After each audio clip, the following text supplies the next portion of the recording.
Hey YouTube world, welcome back to yet another video. तो आज का जो हमारा टॉपिक है वो है लीड कोड का एक क्वेश्चन जो है remove duplicate from sorted array.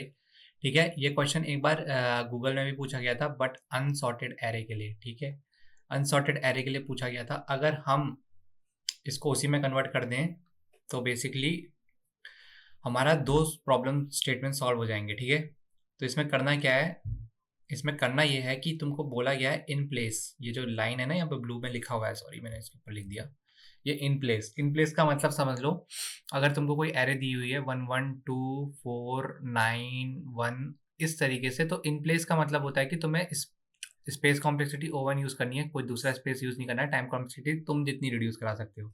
In place का मतलब है कि जो एरे गिवन है उसी में सारे ऑपरेशन परफॉर्म करने हैं और तुम्हारा रिजल्ट आ जाना चाहिए। ठीक है, इस प्रॉब्लम स्टेटमेंट के अकॉर्डिंग तुम्हें क्या रिटर्न करना है, कितने number of unique element present है तुम्हारे एरे में वो रिटर्न करा देना है। जैसे कि यहाँ पे 1 2 3 4 प्रेजेंट है तो तुम 4 रिटर्न करा दोगे। अभी ये 0th बिट इंडेक्सिंग होती है हमारी, 0 1 2 3 है तो बेसिकली 4 एलिमेंट है तो 4 रिटर्न करा दोगे। ठीक है, ये तो इसका क्वेश्चन हो गया। इसको सॉल्व करने के 2 से 3 सॉल्यूशन होते हैं। ठीक है, एक सॉल्यूशन मैंने भी अपने इंटरव्यू में लगाया था, उसको सबसे पहले मैं वही डिस्कस करता हूँ तुम्हारे साथ। सेट का यूज करा था मैंने। ठीक है, सेट में क्या यूज करा था मैंने, सेट डुप्लीकेट एलिमेंट अलाउ नहीं करता, ये हम देख चुके हैं। ठीक है, तो जितना भी मेरे को एरे दी हुई थी वो डुप्लीकेट एलिमेंट में मैंने डाल दी थी। अच्छा, जब कोई कंपनी लीड कोड की तरफ लेके नहीं जाती है ना, जैसे कि लीड कोड का क्वेश्चन लगा रहे हैं उसमें इन प्लेस लिखा हुआ है, अगर वो इन प्लेस नहीं बोल रहे तो सेट की तरफ जाओ। ठीक है, तो इसका मैं तुम्हें एक इम्प्लीमेंटेशन दिखाता हूँ। मैंने एक कोड लिखा हुआ है, एक जो सिलेक्ट करूंगा सिर्फ वही देखना। अभी मेन मेथड है मेरा, मेन मेथड के अंदर मैंने एक लिस्ट बनाई है, माई लिस्ट, उसके अंदर मेरे एलिमेंट्स प्रेजेंट है। ठीक है, इसके अंदर डुप्लीकेसी प्रेजेंट है और वो मैं एक बार प्रिंट करा रहा हूँ हमारे विजुअलाइजेशन के लिए। ठीक है, उसके बाद क्या कर रहा हूँ, मैं एक मेथड कॉल कर रहा हूँ रिमूव डुप्लीकेट। आ जाओ, रिमूव डुप्लीकेट बनाया मैंने, उसका सिग्नेचर क्या है, पब्लिक है, स्टैटिक है। स्टैटिक मतलब कि ऐसा एक मेथड बनाया गया है जिसका रेफरेंस करे बिना ही उसको यूज करा जा सकता है। जैसे कि यहाँ पे कर रहा हूँ मैं, उसी क्लास के अंदर स्टैटिक बनाऊंगा। अगर किसी दूसरे क्लास के अंदर भी स्टैटिक है तो उस क्लास के फंक्शन को यूज करने के लिए तुम्हें उसका ऑब्जेक्ट बनाने की जरूरत ही नहीं है। ठीक है, डायरेक्टली तुम उसे बुला सकते हो क्लास के नेम के थ्रू। ठीक है, इसका भी एक वीडियो ऑलरेडी बनाया हुआ है मैंने जावा इंटरव्यू सीरीज में, जाके देख सकते हो। Static method, static block, static class का, स्टैटिक क्लास कैसे बनती है वो एक इंपॉर्टेंट क्वेश्चन है, वो भी बनाया हुआ है। तो रिमूव डुप्लीकेट क्या करता है, अपने अंदर एक माई लिस्ट बनाता है। एक माई लिस्ट एक आर्ग्यूमेंट लेता है जो कि हम यहाँ से प्रोवाइड कर रहे हैं, जो हमने बनाई थी। ठीक है, उसके बाद क्या करता हूं, मैं एक सेट बनाता हूं और उस सेट का नाम देता हूं यूनिक सेट। ठीक है, और लिखता हूं न्यू हैश सेट, और हैश सेट के जो कंस्ट्रक्टर है उसके अंदर अपनी लिस्ट प्रोवाइड करा देता हूं। अब इससे क्या होगा, जो मेरी लिस्ट है वो 1 बाय 1 जितनी भी एलिमेंट प्रेजेंट है मेरी लिस्ट में वो यूनिक सेट के अंदर ऐड होने लग जाएंगे। और यूनिक सेट जो होता है हमारा, मतलब जो सेट है हमारा, वो डुप्लीकेट अलाउ नहीं करेगा। तो बेसिकली जब ये ऑपरेशन खत्म हो चुका होगा, इस मेरे यूनिक सेट के अंदर ये वैल्यूज प्रेजेंट होंगी। ठीक है, उसके बाद क्या कर रहा हूं मैं, मेरे को एक लिस्ट ऑफ इंटीजर रिटर्न करना है बेसिकली। तो मैं क्या कर रहा हूँ, एक एरे लिस्ट बना रहा हूँ और उसके कंस्ट्रक्टर के अंदर एक यूनिक लिस्ट, यूनिक सेट जो मेरा ऊपर से है उसको डाल दे रहा हूँ। तो ये क्या करेगा, यूनिक सेट को कन्वर्ट कर देगा एरे लिस्ट में और रिटर्न करा देगा मेरे को एक लिस्ट ऑफ इंटीजर। अब ये जो फंक्शन था यहाँ से कॉल हुआ था लाइन नंबर 19 से, ये रिटर्न करा रहा है लिस्ट ऑफ इंटीजर। तो इसको कहीं ना कहीं तो एक स्टोर करना पड़ेगा। तो मैंने क्या करा, एक लिस्ट ऑफ इंटीजर बनाया न्यू लिस्ट नाम से, और न्यू लिस्ट के अंदर ये मेरी वैल्यूज आ गई और लास्ट में मैं उसको प्रिंट कर दे रहा हूँ हमारे विजुअलाइजेशन के लिए। अब इसको रन करा के दिखाता हूँ। तो एक सॉल्यूशन तो ये हो गया कि तुम्हारे पास एक एरे थी जिसमें डुप्लीकेट एलिमेंट प्रेजेंट थे और तुमने सेट के थ्रू उसको रिमूव कर दिया। ठीक है, अगर वो तुमको मना करता है कि भाई सेट यूज नहीं कर सकते तुम, तो अब क्या करोगे, सेट यूज नहीं कर सकते तो दूसरा तरीका आ जाओ, हम दूसरे अप्रोच में चले जाते हैं, हैश मैप यूज कर लेंगे। ठीक है, हैश मैप यूज कर लेंगे। हैश मैप का क्या कॉन्सेप्ट है, ये खाली की स्टोर करता है, ये स्टोर करता है की के साथ वैल्यू। ठीक है, थोड़ा घुमा करके बता देंगे, जैसे कि हमारे पास कोई एरे प्रेजेंट है 1 1 3 3 4 8। ठीक है, तो क्या करेगा, ये एक की वैल्यू पेयर बनाएगा। ठीक है, शुरुआत करेंगे हम यहाँ से अपना इंडेक्स आई से। ठीक है, 1 आया तो 1 के आगे 1 आया, फिर से 1 आया तो ये वैल्यू अपडेट हो गई, 2 हो गई, फिर 3 आया, फिर उसके आगे 1 हो जाएगा, फिर दोबारा 3 आया, ये वाला 3, तो इसके आगे 2 हो जाएगा, फिर 4 आया, 4 के आगे 1 हो जाएगा, फिर 8 आया, 8 के आगे 1 हो जाएगा। अब तुम गौर से देखोगे तो ये जो 1 3 4 8 है, ये तुम्हारी एक, यही तुम्हारा आंसर है। तुम बेसिकली यहाँ से क्या कर दो, रिटर्न करवा दो, रिटर्न करवा दो अपनी की को। ये हम ऑलरेडी डिस्कस कर सकते हैं, गेट की फंक्शन कैसे यूज़ करते हैं, की कंटेन्स हैश मैप की पूरी वीडियो सीरीज़ बनाई थी, उसमें बताया था मैंने की को कैसे लेना है, वैल्यू को कैसे लेना है, बहुत लोग का कन्फ्यूजन होता है, क्लियर भी करा था और उसके ऊपर क्वेश्चन भी लगाए। तो ये तुम्हारा सॉल्यूशन है। अब लेट्स से अगर वो ये भी कह देता है भाई तू इसको भी यूज़ मत कर, तू हैश मैप भी यूज़ मत कर, तो कुछ ऐसा यूज़ कर कि मतलब तू इन दोनों को यूज़ नहीं कर सकता। अब तीसरी चीज़ में आ जा, तू एक ऑप्टिमल सॉल्यूशन दे मेरे को, ठीक है? ऑप्टिमल सॉल्यूशन दे और इन दोनों को बिना यूज़ करे। अगर इंटरव्यू इस तरीके का बोल देता है तो तुम क्या करोगे अब? अब तुम एक नया अप्रोच यूज़ करोगे। नया अप्रोच क्या यूज़ करोगे? अब जैसे लेट्स सपोज मेरे पास कोई एरे है 1 1 2 2 3 4, ठीक है? ये एरे है, तो इसके लिए मैं क्या करूँगा, ARR इसका नाम दे देता हूँ मैं, ठीक है? और इसके इंडेक्सिंग कर देता हूँ 0 1 2 3 4 5। तो मैं सबसे पहले क्या करूँगा, एक इंटीजर बनाऊँगा, इंटीजर i इक्वल टू 0, ठीक है? तो मैंने क्या करा, i को यहाँ प्लेस कर दिया। एक फॉर लूप लगा दूंगा, फॉर लूप लगा दूंगा कहाँ से कहाँ तक, इंट j इक्वल टू 1 से लेकर के j should be less than ARR dot length, ठीक है? उसकी लेंथ से कम होना चाहिए, उस हिसाब से मैं j को इंक्रीमेंट करा दूंगा, ठीक है? तो कहाँ आ गया, j मेरा यहाँ पे आ गया। अब क्या करूंगा मैं, अब मैं चेकिंग करनी शुरू करूंगा। इफ क्या चेक करूंगा,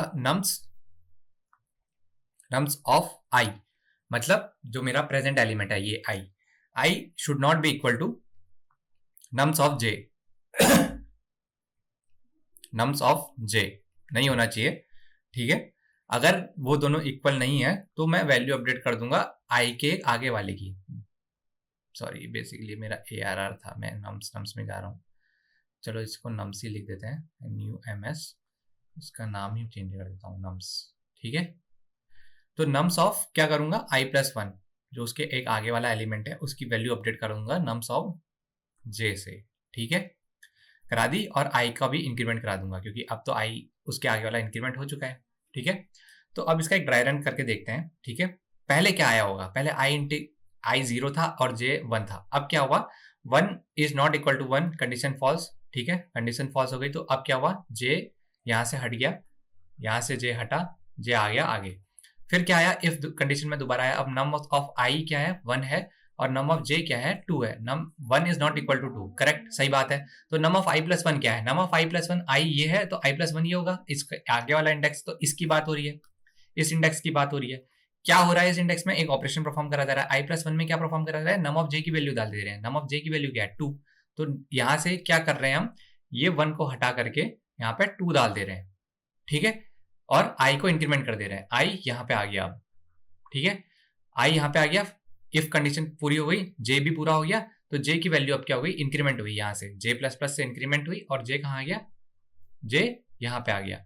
अब क्या हुआ, अब यहाँ पे एक चीज और देखो, अब जैसी j यहाँ पे आया, अब क्या होगा, अब ये कंडीशन हटाता हूं मैं, अब num इक्वल टू i क्या है, 2 इज नॉट इक्वल टू 2, गलत है, वो तो बराबर होते हैं। तो क्या हुआ, इफ के अंदर नहीं जाएगा, j की वैल्यू फिर अपडेट हो जाएगी। फिर से ये हटा, j यहाँ से हट करके कहाँ गया, j 3 के पास चला गया, 3 के ऊपर बैठ गया, ठीक है? तो अब क्या हुआ, अब 2 इज नॉट इक्वल टू 3, सही बात है। अब i+1 में क्या करेगा, ऑपरेशन होगा, i+1 का क्या डिनोट कर रहा है, इस 2 को डिनोट कर रहा है। तो क्या करा मैंने इसमें, जो j की वैल्यू है, j की क्या वैल्यू है, 3 है, 3 को मैंने इस 2 की जगह डाल दिया, तो 3 यहाँ पे आ गया। अब जैसे ये इफ के अंदर था तो i भी इंक्रीमेंट होता है हमारा, तो i इंक्रीमेंट होकर यहाँ आ गया, ठीक है? और इफ कंडीशन पूरी हुई तो j भी अपडेट हुआ, j अपडेट होकर क्या हुआ, j अपडेट होकर के यहाँ आ गया।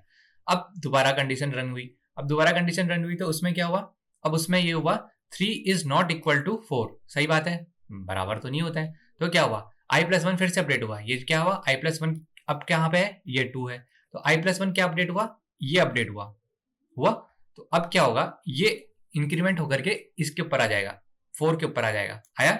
तो 4, ये जो 4 है बेसिकली ये यहाँ पे आ जाएगा, 4 यहाँ पे आ गया, ठीक है? और i इंक्रीमेंट हो जाएगा, i इंक्रीमेंट होकर कहाँ जाएगा, i यहाँ आ जाएगा, ठीक है? और अब क्या होगा, j इंक्रीमेंट होगा। अब j की वैल्यू ऑलरेडी एग्जिस्ट हो चुकी है, तो ये तुम्हारा j लूपिंग पूरी खत्म हो गई। अब i यहाँ पे बचा हुआ है, ठीक है? तो क्वेश्चन में क्या पूछा गया है, तुमको रिटर्न करना है कितने यूनिक एलिमेंट बचे हैं हमारी एरे में। तो i तक अगर तुम देखो तो हमारे पास पूरी यूनिक लिस्ट प्रेजेंट है, ठीक है, कितने एलिमेंट बचे हैं देखो, गिनते हैं यहाँ से 1 2 3 4, लेकिन आई इंडेक्सिंग 0 बेस है तो 3 को पॉइंट कर रहा होगा। तो बेसिकली क्या करना है, हमें आई ही रिटर्न करना है। रिटर्न करा दिया आई, रिटर्न कराया आई, लेकिन आई से काम चलेगा नहीं क्योंकि 0 बेस इंडेक्सिंग है। एलिमेंट 4 एलिमेंट ऐसे हैं जो पूरे पूरे यूनिक हैं, तो आई प्लस 1 इसलिए कराना पड़ेगा। 1 2 3 4 काउंट करोगे, 1 2 3 4 एलिमेंट है, 4 तुमने रिटर्न करा दिया। अच्छा, इसके जगह अगर तुम्हें अब एरे रिटर्न करानी होती, आप क्या करते? ये भी तो हो सकता है, वो जरूरी थोड़ी ये पूछे कि भाई तू कितने एलिमेंट यूनिक हैं वही रिटर्न करके दो, नहीं। अब हमको ये भी बताना है, अगर लेट से कि एरे प्रिंट करके दे दे भाई कितने यूनिक एलिमेंट की एरे है हमारे पास, तो बेसिकली क्या करना पड़ेगा, इसको और इसको हटाना पड़ेगा, ये तो यूनिक में नहीं आते ना। तो इसके बाद क्या करेंगे, इसके बाद जैसे ही ये फॉर लूप खत्म होता है, तुम एक दूसरा फॉर लूप लगाओ, कहाँ से, जहां पे आई प्रेजेंट है उससे आगे को जितने भी एलिमेंट प्रेजेंट है लेंथ तक का, उन सबको जीरो कर दो, इनकी वैल्यू अपडेट करके जीरो कर दो। ठीक है, तो इस एरो को वापस रिटर्न करा दो, ये भी इन प्लेस ही करा हमने। ठीक है, अगर वो दूसरी एरे यूज करने देता है तो दूसरी एरे में कॉपी करके एलिमेंट डाल सकते हो और फिर रिटर्न करा सकते हो, लेकिन इन प्लेस बोला गया है तो इन दो एलिमेंट जो बचे थे उनको जीरो करना पड़ेगा। तो इस तरीके से अपनी एरे वापस रिटर्न करवा दो। ठीक है, तो ये इसका सॉल्यूशन था। अब इसमें क्या होता है, अगर अनसॉर्टेड एरे तुमको गिवन है, जैसे कि 1 2 8 फिर 8 2 1, ठीक है, ये एक अनसॉर्टेड एरे है, तो क्या करोगे, इन प्लेस ही करना है, तो नम्स अगर इसका नाम है तो उसको सॉर्ट कर दो, पहले तो सॉर्ट करा दो इस एरे को पूरा पूरा। ठीक है, तो गूगल के इंटरव्यू में यही पूछा गया था। देखो, कांट यूज सेट, दिख रहा है, सेट यूज नहीं कर सकते, एरे इज नॉट सॉर्टेड, तो पहले तो एरे को सॉर्ट कर दो। सॉर्ट करने में कितनी कॉम्प्लेक्सिटी आएगी, n log n, कमी है o n से, o n तो जा ही रही है, उससे कम है तो यूज कर सकते हैं। एरे को सॉर्ट कर लो और इन प्लेस करना है, तीनों कंडीशन सेटिस्फाई हो रही है। तो ये क्वेश्चन जो गूगल में पूछा गया था, ये रिटर्न होकर के क्या बनेगा, सॉर्टेड एरे का ही क्वेश्चन बनेगा, क्योंकि अब एरे हमने सॉर्ट कर दी। ठीक है, आ जाओ सीधे इसका कोड देखते हैं हम। क्या करा था हमने, सबसे पहले इंटीजर बनाया था, i इक्वल टू 0 से शुरुआत करी थी, फिर लगाया था हमने अपना फॉर लूप। फॉर लूप कहां से लगाया था, इंट j इक्वल टू 1 से लगाया था, कहां तक लगाया था, j should be less than, जो हमारी नम्स डॉट लेंथ है, एरे की जो लेंथ है वहां तक जाएगा और इंक्रीमेंट कराएंगे j प्लस प्लस। उसके बाद क्या करा था, हमने एलिमेंट चेक करने शुरू करे थे, कैसे, इफ कंडीशन के through, if nums of i is not equal to nums of j, जब दोनों बराबर नहीं है तब हम अपडेट करते हैं अपनी एरे के अंदर।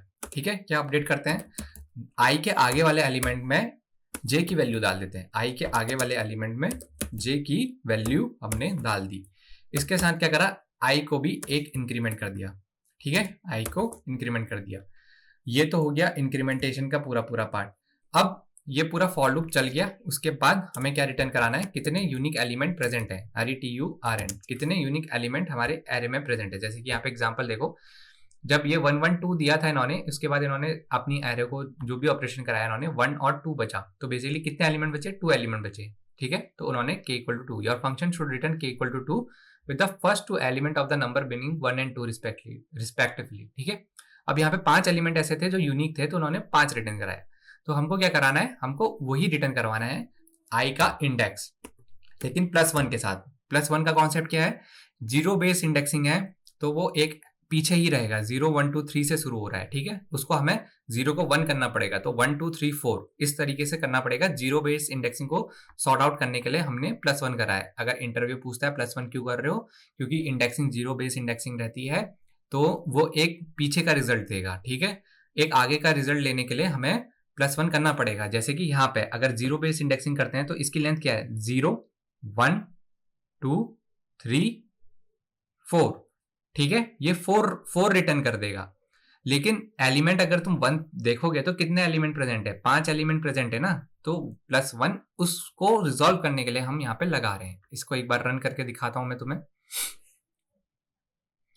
तो कंपाइलर एरर nums.length, अच्छा माई मिस्टेक, TH होना चाहिए लेंथ की स्पेलिंग। फिर से रन करता हूं, रन तो हो जाना चाहिए, हाँ रन हो रहा है। देखो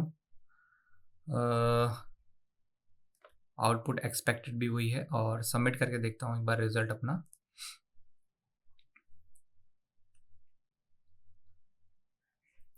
ठीक है, सॉल्यूशन एक्सेप्ट हो रहा है।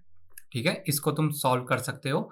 और गूगल का अगर जो क्वेश्चन था रिमूव डुप्लीकेट अनसॉर्टेड एरे है तो सॉर्टेड कर लो, क्योंकि सॉर्टिंग अगर तुम सॉर्ट करते हो ना किसी चीज को, तो अगर तुम इनबिल्ट लाइब्रेरी यूज करते हो तो उसकी कॉम्प्लेक्सिटी होती है O of big O of N log N. ठीक है, और एरे ट्रेवर्स हम पूरी पूरी कर रहे हैं तो मोटा मोटा ओ ऑफ एन तो कॉम्प्लेक्सिटी जा ही रही है, तो ये इससे छोटा होता है एन लॉग एन। ठीक है, एन लॉग एन छोटा होता है, तो हम यहाँ पे सॉर्ट कर सकते हैं, कॉम्प्लेक्सिटी ज्यादा आगे नहीं भागेगी। ठीक है, एरे को सॉर्ट कर लो, उसके बाद ये सॉल्यूशन लगा लो। अगर एरे सॉर्टेड नहीं गिवन है तो पहले इसको सॉर्टेड में कन्वर्ट करो, क्वेश्चन लास्ट में ले देके इधर ही आएगा। ठीक है, अगर इसमें कुछ डाउट हो रहा होगा तो मुझे पिंग करो और मैं सॉल्व करने की कोशिश करूंगा। अगली वीडियो में मिलेंगे।